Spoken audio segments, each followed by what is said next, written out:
Business Law Basics, by Laura Bell, www.trcb.me/bellbusinessreport. Promises and commitments are made every day over the net.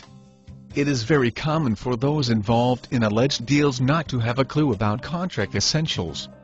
Many feel that small business owners have no recourse if they don't want to pay.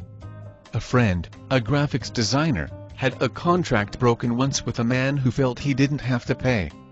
Her retort, "I'll see you in court." And she did. Just in the past month, I had 2 different vendors breach a contract. One, I am letting go for the time being. The other has been informed that I expect payment on the rest of the contract. Whether or not I have to take it further is yet to be seen. A friend who consults, on asking for a contract recently was told, "Could you provide me with one?" The women giving her the work didn't even have a template to offer.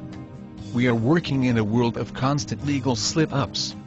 Small business vendors who do this without thinking twice are just hoping that the person slighted wouldn't go to small claims court. It is a whole lot of trouble to collect a relatively small amount of money. The Better Business Bureau is an alternative route to voice one's complaint. Our educational system is lacking in their failure to teach the basics of business law to students before they enter the real world. It is one of those situations where people don't know and don't know what they don't know. Your article could be in this broadcast. Visit trcb.com to find out how. Knowing the elements of a valid contract will give you an edge. Besides the 5 basic elements of a valid contract, you also need to consider a cancellation clause. Something I am embarrassed to admit just cost me some money in a contract dispute. Give both parties a bowing out clause so neither feels as if they have the right to say stop at any arbitrary time without consequences. There is also the issue of written versus oral. There are different state laws. Minimally, contracts must be in writing for anything dealing with real estate or an agreement that can't be finished in a year. Moving on, the 5 elements necessary for a contract are very simple. The first element is a meeting of the minds. Of course, there is no way to absolutely ensure that 2 parties are thinking exactly the same when they enter into a contract. However, there better be enough evidence, if taken to court, to convince a judge there was.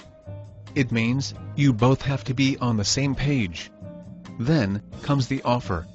You offer to sell your services or buy someone's goods. If it came down to it, the offer and acceptance are supposed to be delivered and received in the same way. But no one is splitting those types of hairs these days. Someone accepts your offer and then? There has to be consideration. That means money for most of us. There can be, however, a valid contract where barter is the compensation. Parties involved have to be adults or it isn't a valid contract. Age differs by state. The contract can't be for something illegal. Sounds like common sense, but there isn't much of that around these days. Through email, keep copies of all documents exchanged.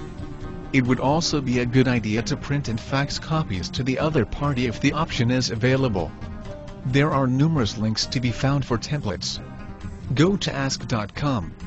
Don't be too timid to demand a contract for a business deal, over the net especially. Anybody frightened about the idea of putting a contract together needs further education before starting their own business. Laura Bell is freelance writer and owner of www.bellbusinessreport.com. The Bell Business Report offers common sense business advice and how-to info for running your business.